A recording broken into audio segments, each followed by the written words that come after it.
حضرت ابراہیم علیہ السلام کے بیٹے حضرت اسماعیل علیہ السلام کے 12 بیٹے تھے۔ ان کی نسل اس قدر ہوئی کہ مکہ مکرمہ میں نہ سما سکی اور پورے حجاز میں پھیل گئی۔ ان کے ایک بیٹے کیدار کی اولاد میں عدنان ہوئے۔ عدنان کے بیٹے معد اور پوتے کا نام نزار تھا۔ نزار کے 4 بیٹے تھے، ان میں سے ایک کا نام مضر تھا۔ مضر کی نسل سے قریش بن مالک پیدا ہوئے، یہ فہر بن مالک بھی کہلائے۔ قریش کی اولاد بہت ہوئی، ان کی اولاد مختلف قبیلوں میں بٹ گئی۔ ان کی اولاد سے قصہ نے اقتدار حاصل کیا۔ قصہ کے آگے 3 بیٹے ہوئے، ان میں سے ایک عبد مناف تھے، جن کی اگلی نسل میں ہاشم پیدا ہوئے۔ ہاشم نے مدینہ کے ایک سردار کی لڑکی سے شادی کی، ان کے یہاں ایک لڑکا پیدا ہوا، اس کا نام شیبہ رکھا گیا۔ یہ پیدا ہی ہوا تھا کہ ہاشم کا انتقال ہو گیا۔ ان کے بھائی مطلب مکہ کے حاکم ہوئے۔ ہاشم کا بیٹا مدینہ منورہ میں پرورش پاتا رہا۔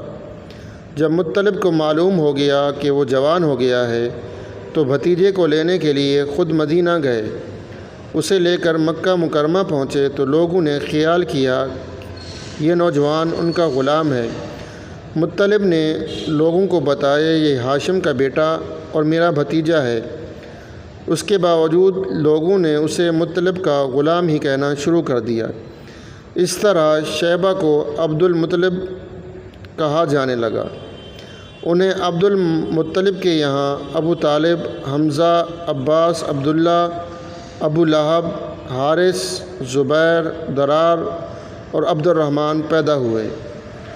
ان کے بیٹے عبداللہ سے ہمارے نبی حضرت محمد صلی اللہ علیہ وسلم پیدا ہوئے۔ عبد المطلب کے تمام بیٹوں میں حضرت عبداللہ سب سے زیادہ خوبصورت اور سب سے زیادہ پاک دامن تھے۔ عبد المطلب کو خواب میں زمزم کا کنواں کھودنے کا حکم دیا گیا، یعنی حضرت اسماعیل علیہ السلام کے کنویں کو۔ اس کنویں کو قبیلہ جرہم کے سردار مداد نے پاٹ دیا تھا۔ قبیلہ جرہم کے لوگ اس میں مکہ کے سردار تھے، بیت اللہ کے نگراں تھے۔ انہوں نے بیت اللہ کی بے حرمتی شروع کر دی۔ ان کا سردار مزاز بن عمر تھا، وہ اچھا آدمی تھا۔ اس نے اپنے قبیلے کو سمجھایا کہ بیت اللہ کی بے حرمتی نہ کرو، مگر ان پر اثر نہ ہوا۔ جب مزاز نے دیکھا کہ ان پر کوئی اثر نہ ہوتا تو قوم کو ان کے حال پر چھوڑ کر وہاں سے جانے کا فیصلہ کیا۔ اس نے تمام مال و دولت، تلواریں اور زرہیں وغیرہ خانہ کعبہ سے نکال کر زمزم کے کنویں میں ڈال دیں اور مٹی سے اس کو بند کر دیا۔ کنواں اس سے پہلے ہی خشک ہو چکا تھا، اب اس کا نام و نشان مٹ گیا۔ مدتوں یہ کنواں بند پڑا رہا۔ اس کے بعد بنو خزاعہ نے بنو جرہم کو وہاں سے مار بھگایا۔ بنو خزاعہ اور قصہ کی سرداری کا زمانہ اسی حالت میں گزرا، کنواں بند رہا، یہاں تک کہ قصہ کے بعد عبد المطلب کا زمانہ آ گیا۔ انہوں نے خواب دیکھا۔ خواب میں انہیں زمزم کے کنویں کی جگہ دکھائی گئی اور اس کے کھودنے کا حکم دیا گیا۔ حضرت علی رضی اللہ عنہ سے روایت ہے کہ عبد المطلب نے بتایا، میں حجر اسود کے مقام پر سو رہا تھا کہ میرے پاس ایک آنے والا آیا۔ اس نے مجھ سے کہا طیبہ کو کھودو۔ میں نے اس سے پوچھا طیبہ کیا ہے، مگر وہ کچھ بتائے بغیر چلا گیا۔ دوسری طرف رات پھر خواب میں وہی شخص آیا، کہنے لگا برہ کو کھودو۔ میں نے پوچھا برہ کیا ہے، وہ کچھ بتائے بغیر چلا گیا۔ تیسری رات میں اپنے بستر پر سو رہا تھا کہ پھر وہ شخص خواب میں آیا۔ اس نے کہا مظنونہ کو کھودو۔ میں نے پوچھا مظنونہ کیا ہے، وہ بتائے بغیر چلا گیا۔ اس سے اگلی رات میں پھر بستر پر سو رہا تھا کہ وہی شخص پھر آیا اور بولا زمزم کھودو۔ میں نے اس سے پوچھا زمزم کیا ہے۔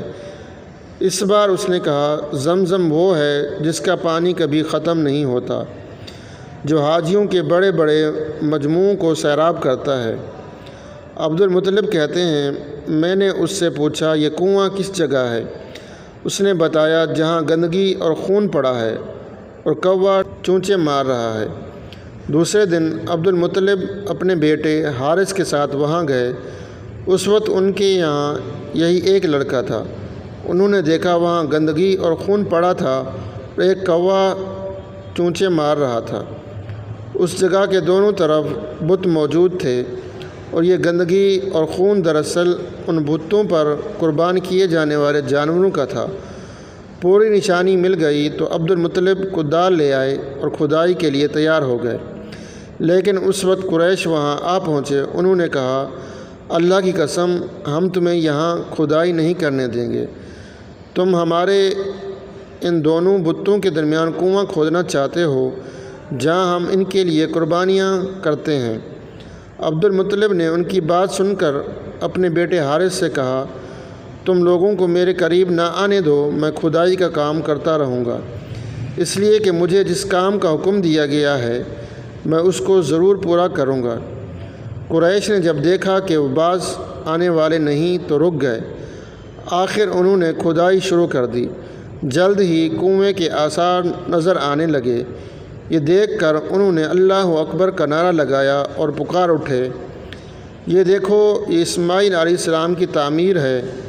جب قریش نے یہ دیکھا کہ انہوں نے کنواں تلاش کر لیا تو ان کے پاس آ گئے اور کہنے لگے، عبد المطلب اللہ کی قسم یہ ہمارے باپ اسماعیل علیہ السلام کا کنواں ہے اور اس پر ہمارا بھی حق ہے، اس لیے ہم اس میں تمہارے شریک ہوں گے۔ یہ سن کر عبد المطلب نے کہا، میں تمہیں اس میں شریک نہیں کر سکتا، یہ مجھ اکیلے کا کام ہے۔ اس پر قریش نے کہا، تب پھر اس معاملے میں ہم تم سے جھگڑا کریں گے۔ عبد المطلب بولے، کسی سے فیصلہ کروا لو۔ انہوں نے بنو سعد ابن حزیم کی کاہنہ سے فیصلہ کرانا منظور کیا۔ یہ کاہنہ ملک شام کے بالائی علاقے میں رہتی تھی۔ آخر عبد المطلب اور دوسرے قریش اس کی طرف روانہ ہوئے۔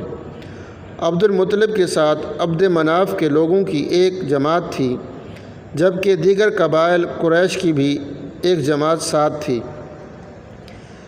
اس زمانہ میں ملک حجاز اور شام کے درمیان ایک بیاباں میدان تھا، وہاں کہیں پانی نہیں تھا۔ اس میدان میں ان کا پانی ختم ہو گیا۔ سب لوگ پیاس سے بے حال ہو گئے، یہاں تک کہ انہیں اپنی موت کا یقین ہو گیا۔ انہوں نے قریش کے دوسرے لوگوں سے پانی مانگا، لیکن انہوں نے پانی دینے سے انکار کر دیا۔ اب انہوں نے ادھر ادھر پانی کی تلاش کرنے کا ارادہ کیا۔ عبد المطلب اٹھ کر اپنی سواری کے پاس آئے۔ جو ہی ان کی سواری اٹھی، اس کے پاؤں کے نیچے سے پانی کا چشمہ ابل پڑا۔ انہوں نے پانی کو دیکھ کر اللہ اکبر کا نعرہ لگایا۔ پھر عبد المطلب سواری سے اتر آئے۔ سب نے خوب سیر ہو کر پانی پیا اور اپنے مشکیزے بھر لیے۔ اب انہوں نے قریش کی دوسری جماعت سے کہا، آؤ تم بھی سیر ہو کر پانی پی لو۔ اب وہ بھی آگے آئے اور خوب پانی پیا۔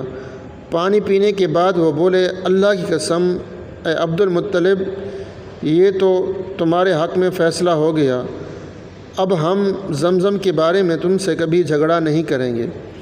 جس ذات نے تمہیں اس بیابان میں سیراب کر دیا، وہی ذات تمہیں زمزم سے بھی سیراب کرے گا، اس لیے یہاں سے واپس چلو۔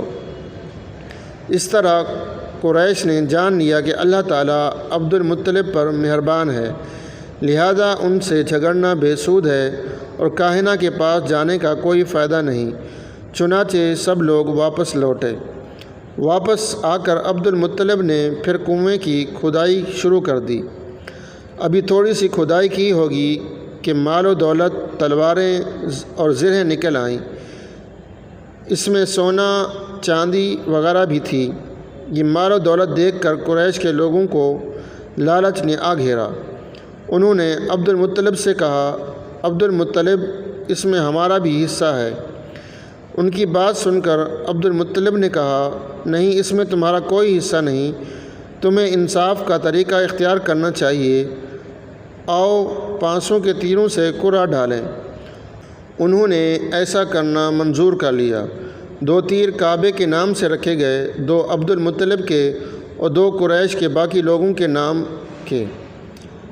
پانسا پھینکا گیا تو مال اور دولت کعبے کے نام نکلا، تلواریں اور زرہیں عبد المطلب کے نام، اور قریشیوں کے نام کے جو تیر تھے وہ کس چیز پر نہ نکلے۔